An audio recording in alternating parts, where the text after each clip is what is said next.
Halo teman-teman, kita akan bikin bab 2 dengan pakai judul ini ya, implementasi metode K-means bla bla bla bla bla bla. Oke, sekarang kita langsung aja ke bagian e-booknya. Teman-teman cari bab 3. Mana bab 3? Nah, nih bab 3 metode penelitian. Nah, ini ada langkah 1, ada langkah 2. Tetap seperti biasanya. Kita akan copy semua yang ada di sini, kita Ctrl C, terus habis itu kita ke Scholar AI, kita Ctrl V. Bab 3 struktur buat bab 3 metodenya apa, Kak? Ini kuanti atau kuali? Pastinya kuanti. Terus habis itu pendekatannya. Nah, ini kita hapus saja pendekatannya. Boleh. Jadi nanti biar disesuaikan aja sama si AI. Nah, judulnya ini kita kasih judul yang tadi. Kita Ctrl C, terus kita paste di sini di judulnya ini, kita Ctrl V. Sudah. Dan langsung kita enter aja. Nanti akan dicarikan jenis pendekatan penelitian, objek dan subjek penelitian, variabel penelitian. Nah, kalau memang variabel penelitian ini ada, ini dipakai. Tapi kalau nggak ada, ini bisa dihapus aja 3.3-nya kayak gitu. Terus sumber dan teknik pengumpulan data ini pasti pakai. Teknik analisis data ini pasti dipakai. Metode K-means clustering, perancangan sistem dan alur penelitian ini nggak pakai. Implementasi sistem nggak pakai. 3.9 nggak pakai. 9 nggak pakai. Berarti bisa dipastikan kita minta hilangkan 3.3, terus berapa lagi?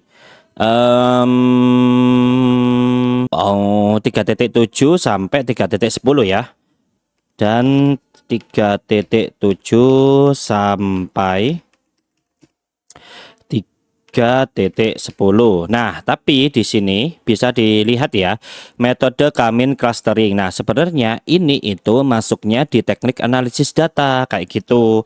Jadi, mending yang 3.6 kita gabungkan dengan 3.5 kayak gitu. Nah, di promnya kita kasih keterangan juga. Titik ya. Terus habis itu dan gabungkan antara 3.5 dan 3.6. Nah, ini jelas.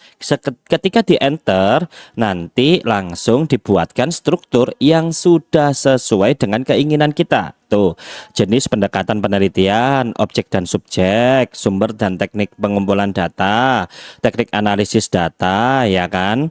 Terus alat dan bahan penelitian, teknik penarikan kesimpulan. Oke, sudah. Di mana tadi? Yang 3.5 sama 3.6. Oh, ini langkah-langkah algoritma K-means. Oh, di sini. Oh, sudah sesuai kan ya? Berarti sudah sesuai kan ya yang ini.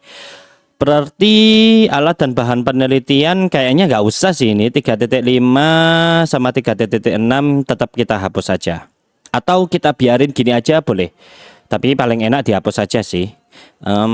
Hilangkan 3.5, sorry, dan 3.6. Jadi ini nanti subbabnya itu dikit tapi panjang-panjang. Oke, sudah. Berarti ini struktur bab 3 yang sudah kita setujui. Kita akan copy semuanya ke Word. Kita Ctrl C. Terus kita buka Word-nya. Kita paste di bawahnya aja. Enak. Kita Ctrl V di sini. Oke, kita kembali lagi ke AI-nya. Kita kembali ke e-booknya. Nah, ini prompt menentukan sumber buku, dan jurnal. Nah, ini kita copy dulu, kita Ctrl C, kita paste ke Scholar AI, langsung paste aja, Ctrl V dan Enter. Nanti akan langsung dicarikan, kayak gitu. Terus habis itu nanti kita akan, nah ini untuk buku, teman-teman. Ini untuk buku, kalau Sugiono pastinya ada, ya kan. Terus mungkin di beberapa sumber yang lain yang perlu kita cari, penerbit bla bla bla bla bla bla bla bla. Nah, ini katakanlah pengolahan data dan analisis, ya kan. Ini kita coba Ctrl C, terus habis itu kita coba cek ke Google aja. Kita cek ya. Wibowo pengolahan dan analisis data SPSS. Nah, ini ada teman-teman. Jadi bisa dipastikan sumbernya ada meskipun ini Google Books. Kalau Google Books berbayar ya, tapi ini ada sumbernya. Oke, sudah. Terus habis itu kita lanjut ke e-booknya lagi. Kita lanjut untuk mencari 10 sumber yang jurnal. Kita Ctrl C. Kita kembali ke Scholar GPT atau Scholar AI. Scholar AI, sorry. Kita Ctrl V langsung dan enter lagi. Apakah Scholar AI lagi error, teman-teman? Nah, bisa. Alhamdulillah. Kita coba cek. Nah, ini kan ada linknya nih, ya kan? Bentar. Nah, ini kan bisa di-scroll ke kanan, ya kan? Nah, ini ada link-linknya nih. Kita coba cek, langsung auto download dan kita cek. Nah, penerapan dalam Kamins clustering dalam evaluasi pembelajaran siswa. Oke, mantap. Coba yang ini. Analisis data mining algoritma Kamins clustering. Oke, mantap. Berarti sudah bisa dipastikan semua sumbernya asli. Sekarang kita akan coba untuk sorry. Kita copy dulu teman-teman. Jangan lupa di copy ya. Sumber-sumber yang sudah dihasilkan oleh Scholar AI kita copy ke Word dulu. Kita ke Word. Nah, ini taruh di bawahnya aja nggak apa-apa. Kita Ctrl V di sini. Nah, ini boleh. Nah, ini kan ada tanda plus nih, di blok aja, terus desain. Nah, ini kita kasih garis-garis biar estetik, anjay.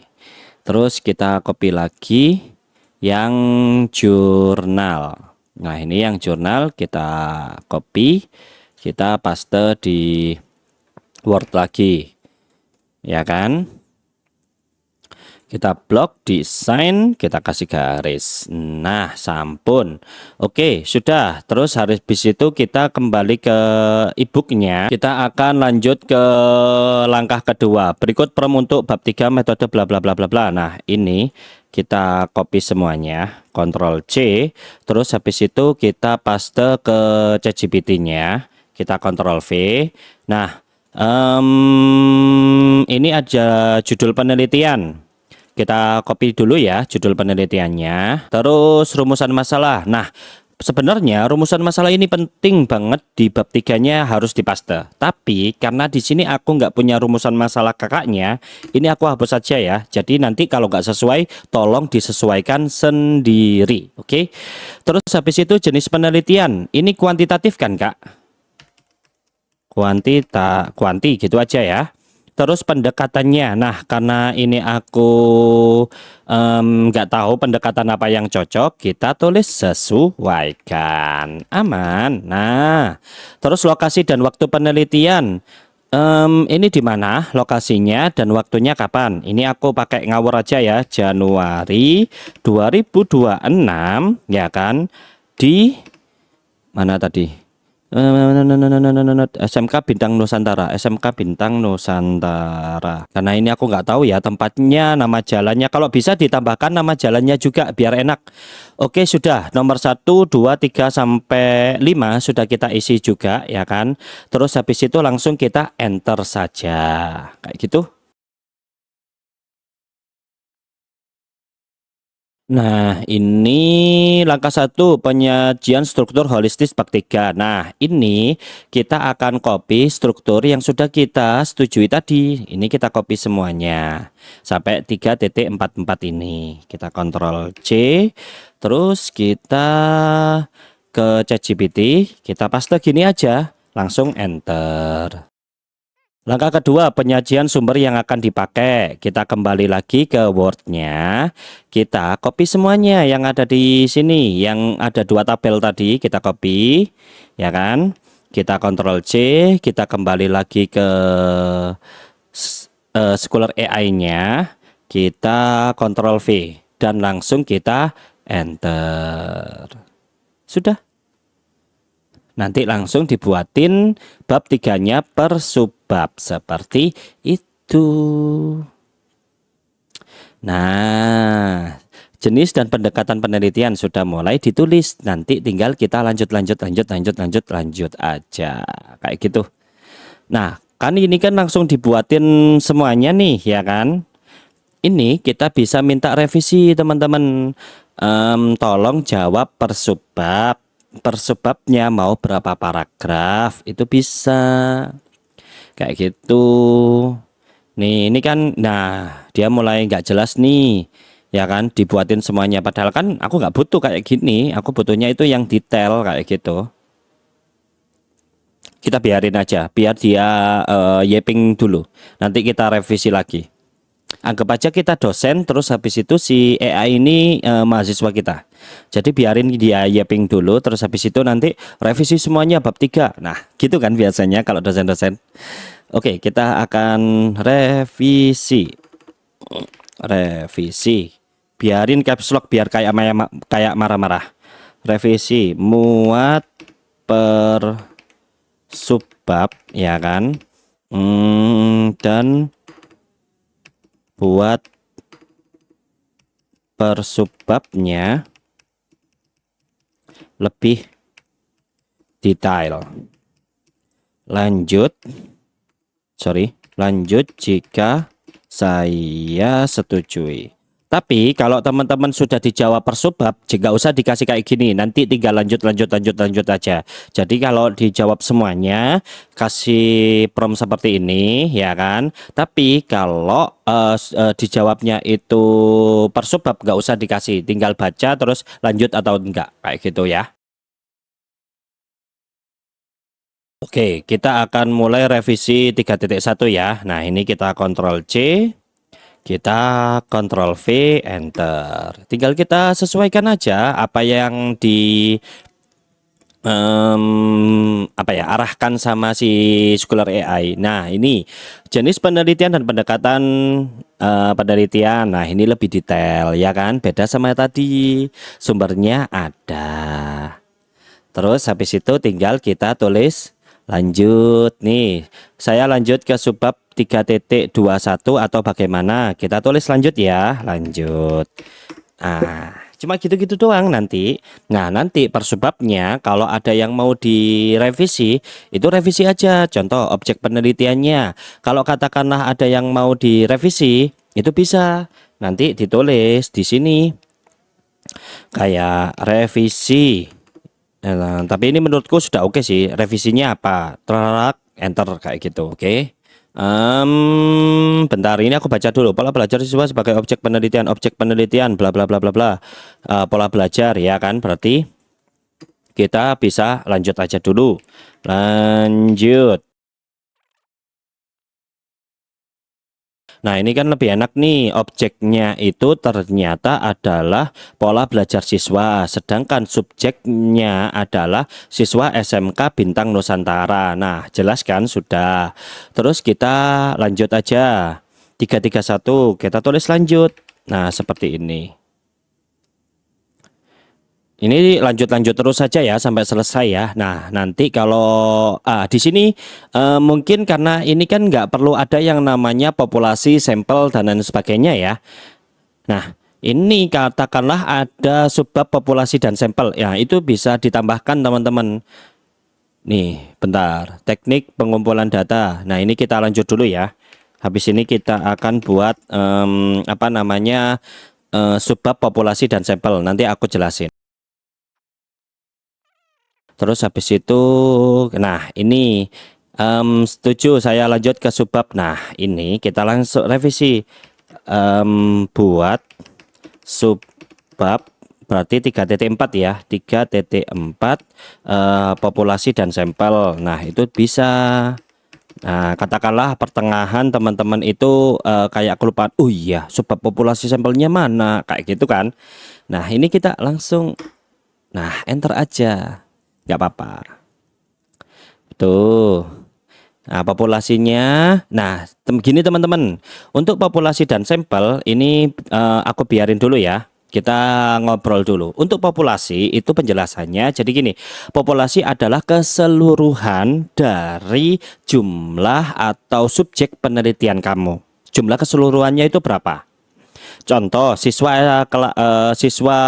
sekolahmu itu ada SMK Bintang, itu ada siswa SMK Bintang itu ada 700 orang, katakanlah seperti itu. Ya berarti nanti populasinya itu 700 orang. Nah, sampelnya itu adalah bagian dari 700 orang ini yang memiliki kriteria tertentu. Contoh, yang saya teliti adalah anak kelas 4, berarti dari 700 orang yang anak kelas, sorry, bukan kelas 4, berarti kelas 11. Nah, katakanlah seperti itu. Katakanlah yang kelas 11 itu ada berapa orang? Nah, itu namanya sampel. Nah, untuk samplingnya itu adalah cara bagaimana kita menentukan jumlahnya. Oke. Jadi kalau jumlahnya itu katakanlah tadi kan 700 orang, ternyata kelas 11 itu ada 200 orang. Kan itu masih kebanyakan tuh. Masa dipakai semua? Enggak kan? Nah, itu kita pakai yang namanya teknik sampling atau penentuan jumlah samplingnya berapa. Nah, itu pakai rumus tertentu atau teori tertentu kayak gitu. Nah, oke. Jadi nanti dari 200 ini akan dikerucutkan lagi menjadi mungkin cuma jadinya 80 orang dengan kriteria tertentu kayak gitu ya. Nah, ini katakanlah nanti bisa disesuaikan sendiri ya untuk yang ada di sininya, karena kan aku nggak tahu populasi, sampel dan lain sebagainya nih, ya kan? Ini kan aku nggak tahu populasinya berapa, sampelnya berapa dan lain sebagainya. Contohnya seperti siswa yang berprestasi ya Mas, bener banget. Terus habis itu ini kan saya lanjut, kita boleh lanjut aja. Nah, ini lanjut, kita enter. Nah, ini sudah 3.5, jadi gitu-gitu terus ya sampai selesai. Jadi bisa dikatakan bab 3 Kak Hanmark ini sudah selesai, tinggal di copy-copy aja per subbabnya. Untuk mengkopinya aku kasih tahu caranya. Jadi di sini ini kan sudah dibuatin per subbab nih, ya kan? Nah, ini kita kopinya per subbab aja. 3.1 jenis penelitian. Nah, ini kita copy sama referensinya biar teman-teman enak. Nah, di Word-nya itu teman-teman pastenya di atas ini 3.1. Nah, di sini nanti pastenya biar enak. Nah, kayak gini kita Ctrl V. Terus kembali lagi ke GPT-nya. Lanjutnya apa? 3.2.1. Ini kita copy sekalian sumbernya. Kita Ctrl C, kembali lagi ke Word. Terus habis itu, nah ini kan di sini kan. Nah, ini kita paste di sini aja. Kita Ctrl V, sudah. Terus 3.22. Nah, ini kembali lagi ke Scholar AI-nya, kita copy yang ini. Jadi kan tadi kan sudah enak, nggak perlu ngerapin lagi. Kembali lagi ke Word, terus habis itu kita paste di sini. Kita Ctrl V, sampun. Oke. Nah, ini tinggal kita lanjutin aja semuanya, copy semuanya, dan selesai untuk bab 3 kuantitatif. Seperti itu. Jangan lupa di subscribe untuk di YouTube dan jangan lupa di follow untuk yang di TikTok. Makasih semuanya.